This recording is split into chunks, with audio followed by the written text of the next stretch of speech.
I was thinking that if I'm spending like $60,000 for 2 years of education, I won't be doing it in average school.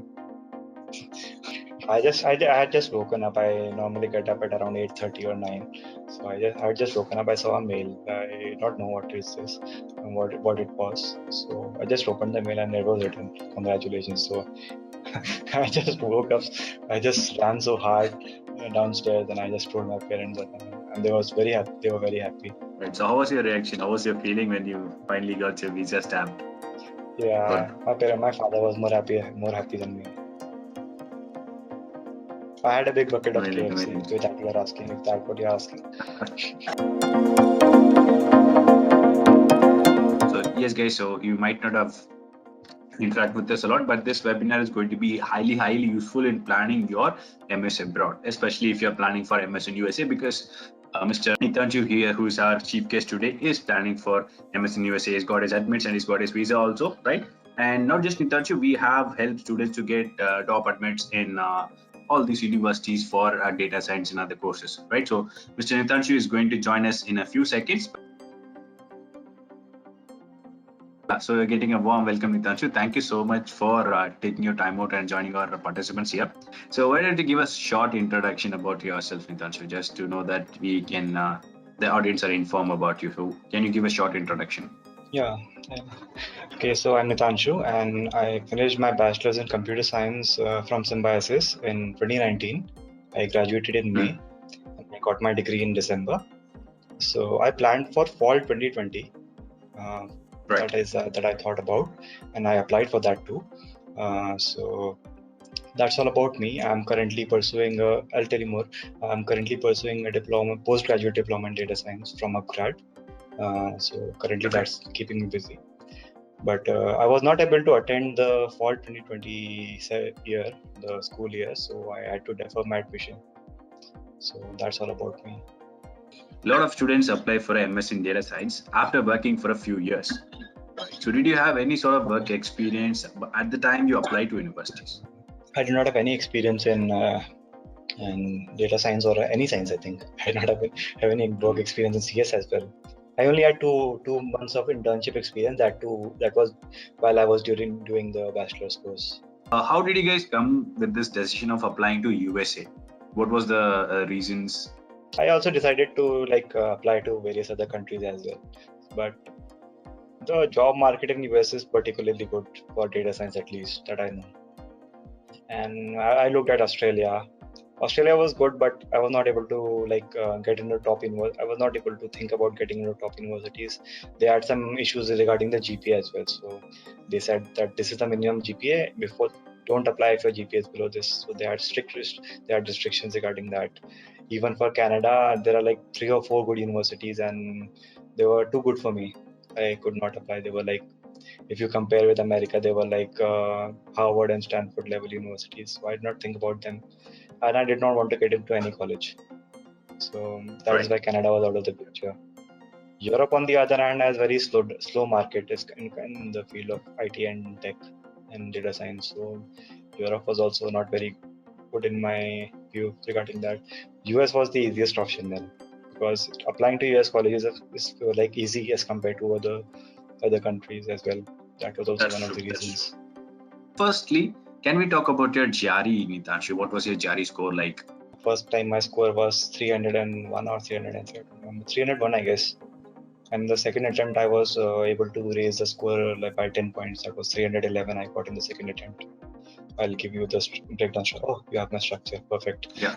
So apart from GRE, one more important criteria for grad school admissions is a GPA, right? A GPA of your undergraduation. So what was your GPA like in Nitanshu? My GPA was very low, I'll say. It was not very low, it was average GPA, I'll say. It was 7.34 out of 10. That's the GPA score that I had. So it was a pretty low GPA for my studies. I could not do anything about it once I graduated. Were you worried about it? You suddenly decided that, you know what, I want to study abroad. So were you worried about your GPA at that point of time? Yeah, I was worried. I was really worried about it. Yeah, I had heard that GPA is also one of the factors that the criteria for your admissions. I was in chat with one of the counselors at Northeastern University for that as well. Okay. And he said like GPA is a very important factor that we consider for education. Yeah. Okay. Yeah. So I was scared at that time. Yeah. So you mentioned that you were worried about your GPA. A lot of students, what they do is they want to play safe.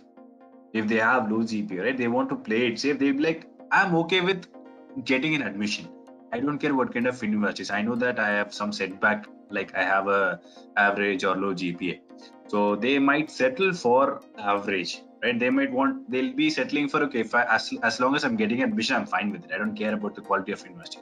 But you went the alternate route. You took the other route where you still applied for top university. So what was the thinking behind that? I was thinking that if I'm spending like $60,000 for 2 years of education, I won't be doing it in average school. I would rather prepare for GATE and like study in the IITs, like apply to the government jobs.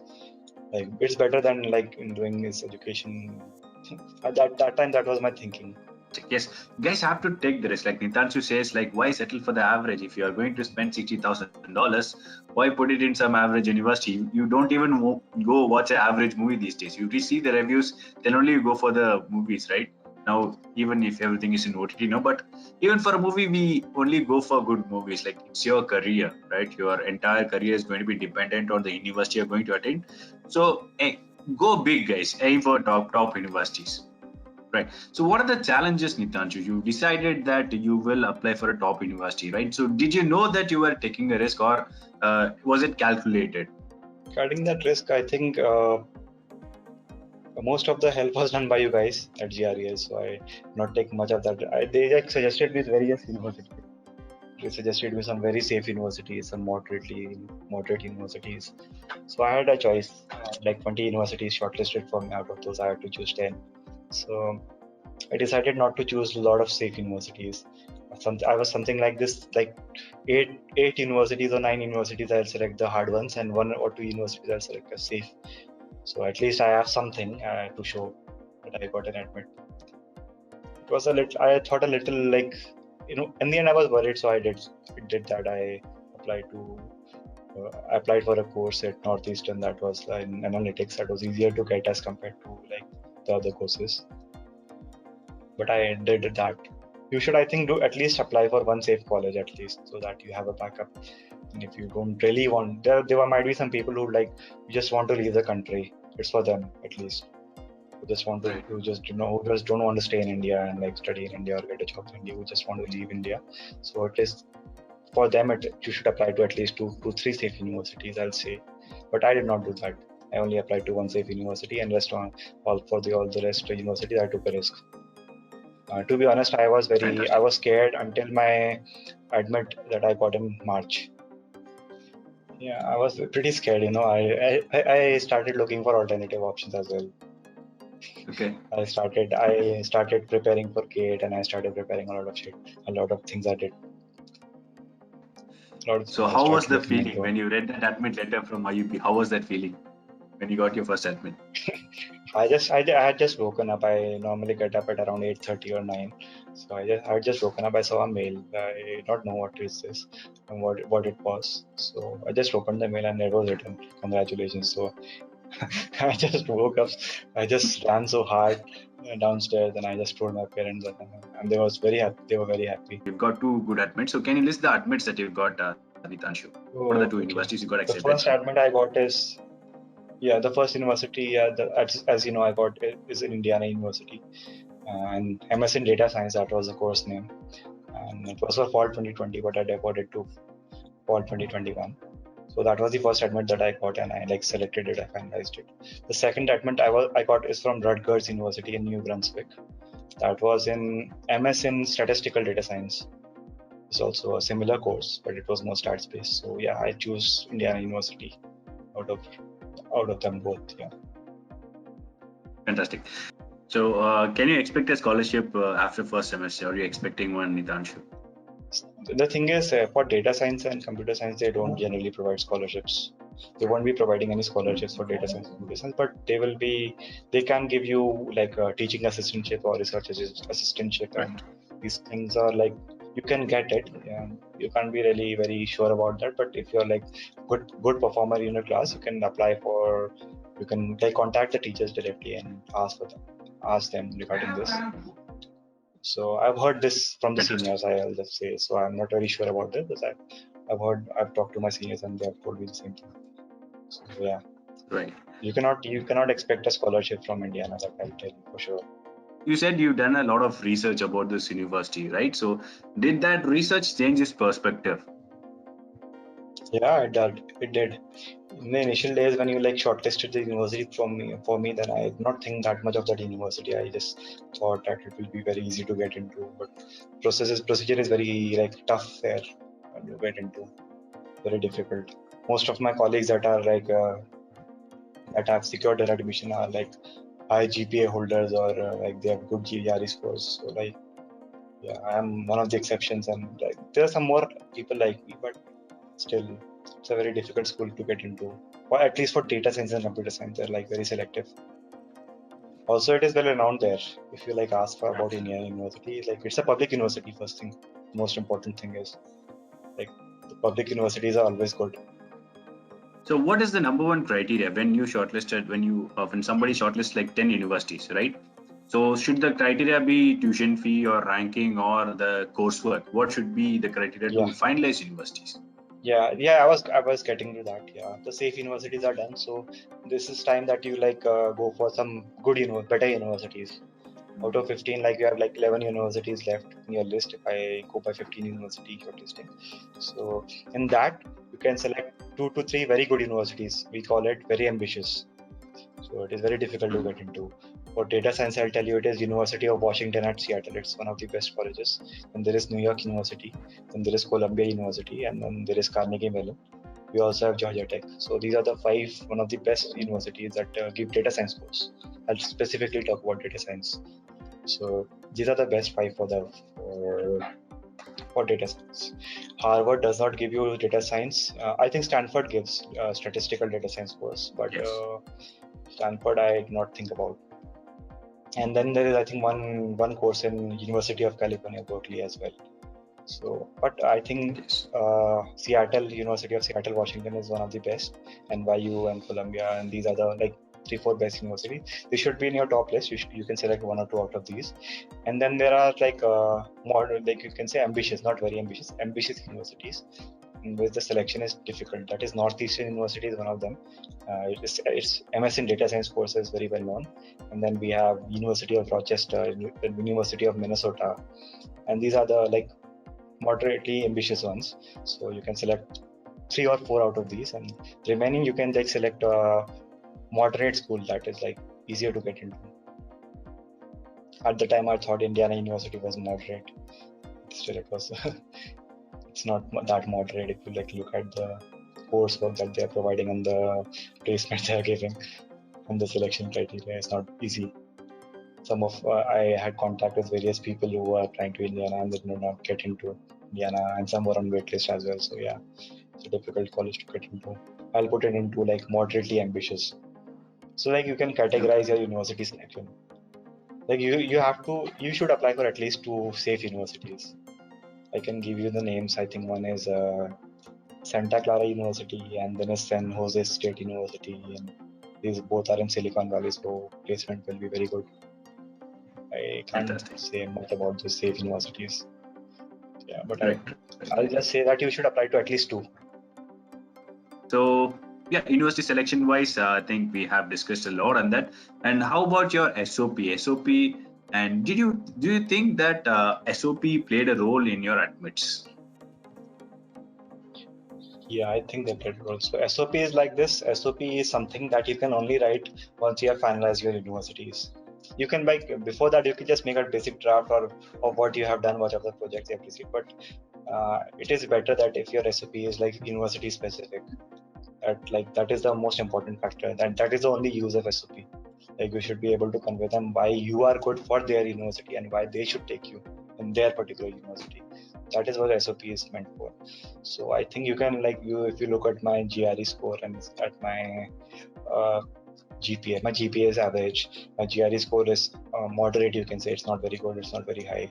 The SOP is really very important. It conveys what you like, what you have done and what you have achieved so far, and what you are like gonna bring to the world and what you're gonna bring to the table when you attend the university. What are you gonna do? Who are the professors that would you like to do research under, or you would like to study under? And the thing, most important question is why that particular university are you like applying to? So that could be the research work, that could be the climate, that could be the weather, that could be the study environment, that could be the, I think, the location, whatever the reason is. You can like, that is why SOP is very important. So I think SOP played a major role in my admission. Apart from SOP, there is one thing called letter of recommendations, LORs, that is also very important. Yes. So combination of these two is very, very important for your admits. Yeah. Very, very nicely put, Nitanshu, right? So the core information about yourself is going to be the same, but you have to customize it to what the university is expecting. Some universities will give you a word limit also. Some universities will say write a SOP in 500 words. Some universities will say write SOP in 1 page, that is, 2 pages. Yeah, I forgot to tell you this. Yeah. So I had to write various sized SOPs as well. So for Right. my university, Indiana, they set the page limit to around 1.5 pages. For Rutgers and when I applied, they set the page limit to 1 page. For Carnegie Mellon, they said you can do a maximum of 2 pages. So like that is you have to follow that word limit. They will be either 500 words or either 750 words or either 1500 words. You'll have to match that limit. That is very important. You cannot go beyond or above that. Amazing. So also, if you yes, write less number of words, then also it is not very good. You have to be in that particular 30-20 word range. Yeah, exactly. Thank you so much, Nitanshu. That's really helpful, right? So what Nitanshu clearly stressed on is customize a recipe for different universities, have watch out for the word limits, and also I would like to add to what Nitanshu says, and universities will also give you prompts. They'll give you questions on what you need to cover in the SOP. So also look for that, guys, right? So universities will give you inputs, and this is what we look into our SOP. So please cover that also. Isn't that Nitanshu? Yes, they will do it. Some universities will do it. Some will just say share your experiences and why write an SOP. They'll just, and some university will specify like what they expect from the SOPs. Yeah. Fantastic. So can we talk about your letter of recommendation? So how did you choose your recommenders, and what was the process? Was it difficult to convince them to give you a recommendation letter? Normally that is not very difficult process. If you're like normally they have to give you the recommendation. So like if you'll ask them, they'll give you. Like if the thing is that they really hate you or you have done something very terrible to them, they'll give you the recommendation. I think.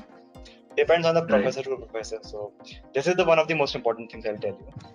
Start as early as possible. If you are like planning to go to the US, you should start talking to your professors now and tell them that you will be you'll be asking them for a recommendation sooner or later.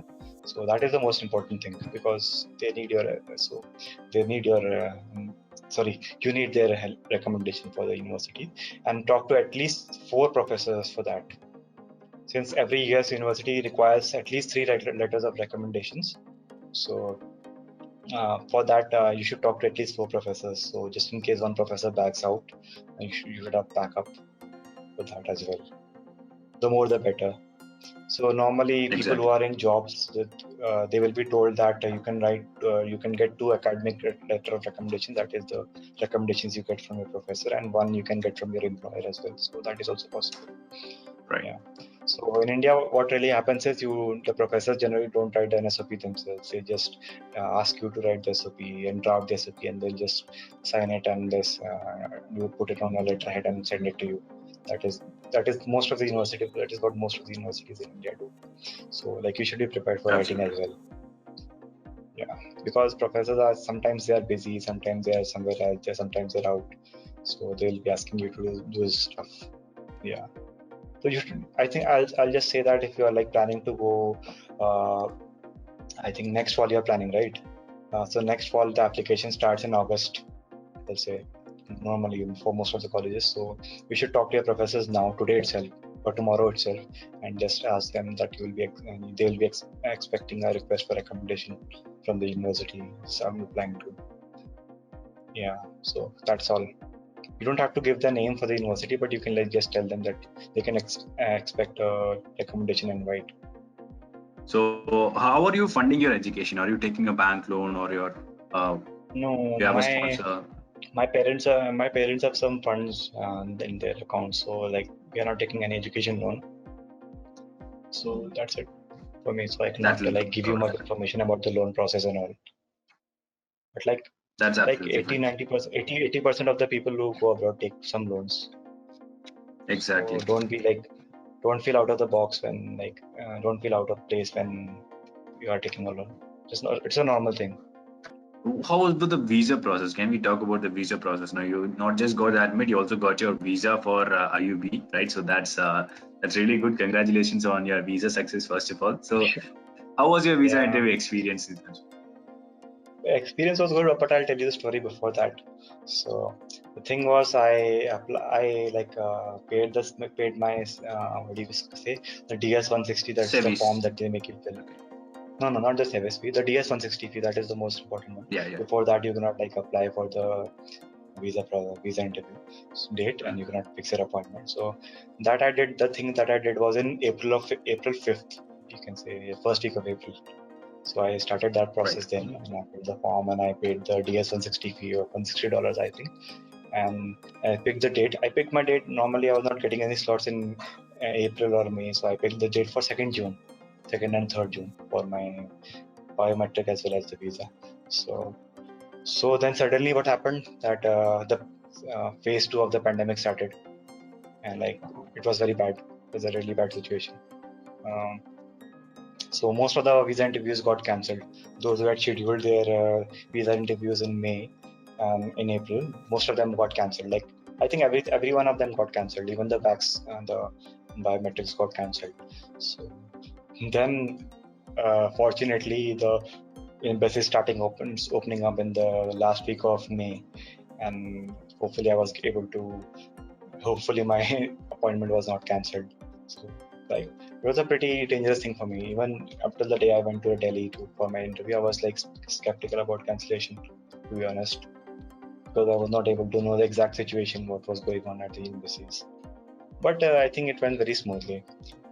I'll tell you about the biometrics. Biometrics went pretty smoothly. I was done in 10 minutes of total.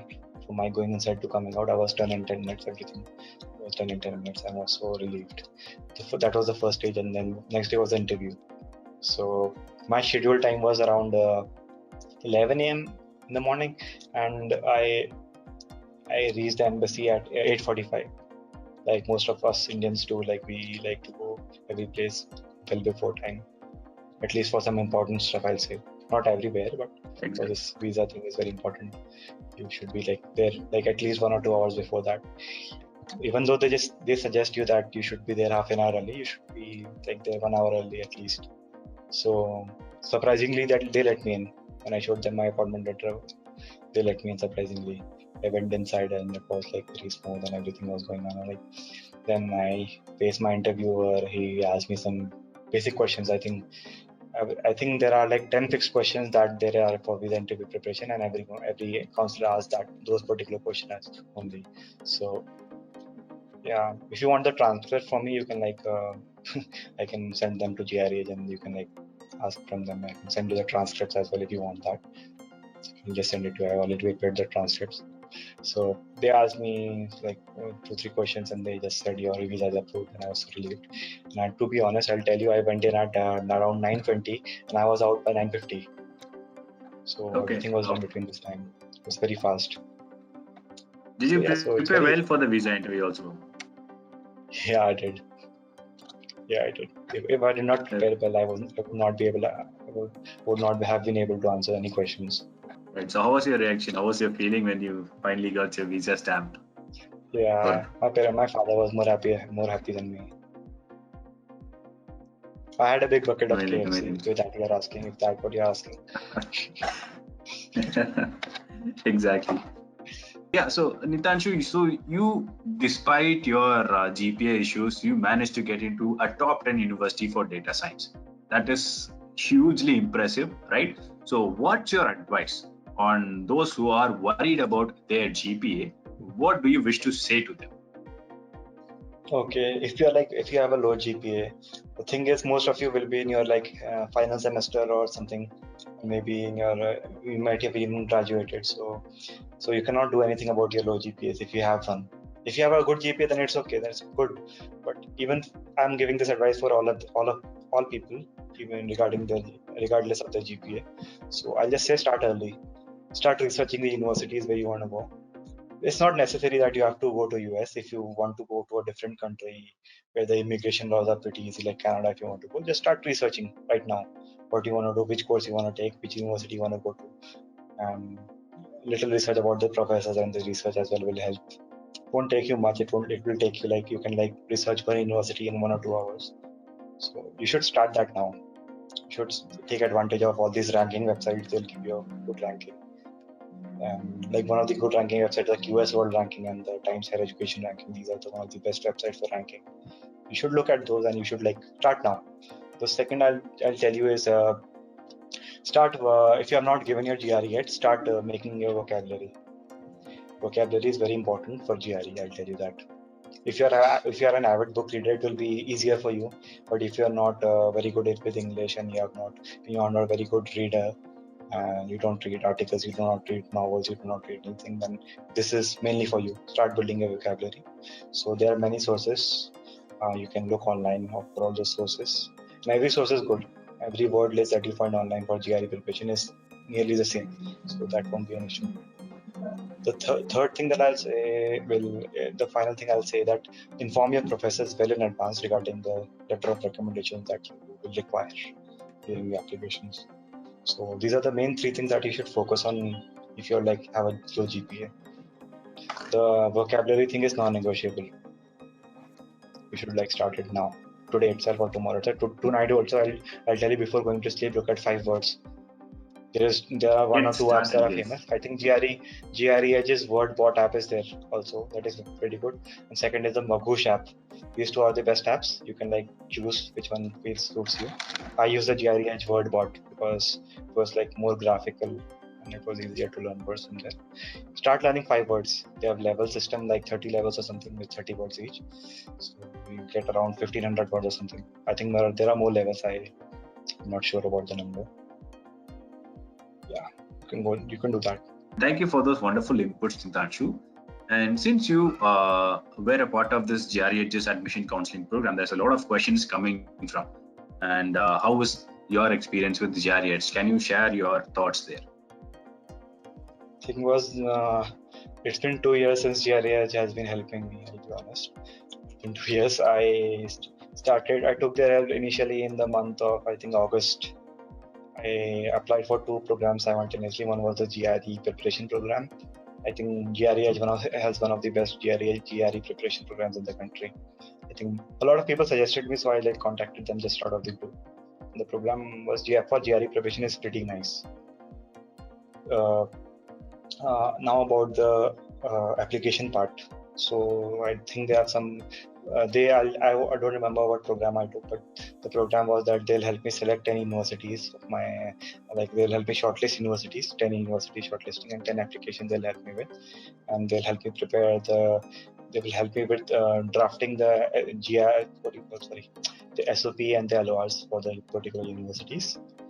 So that was a deal. So, and also they'll help me with the visa process once I got shortlisted. So they'll help you with the whole process. You take their thing. So I got their help. I had to get their help because I did not know much about anything. So I think we have come to an end of the session, Nitanshu, and thank you so much for taking your time out and joining our audience today. So I think we had a fantastic session, right? So thank you so much, and we wish you all the best for IUB and beyond. Have a great career ahead. Thank you so much, Nitanshu. I would also like to thank everyone. I'd like to thank you guys for joining.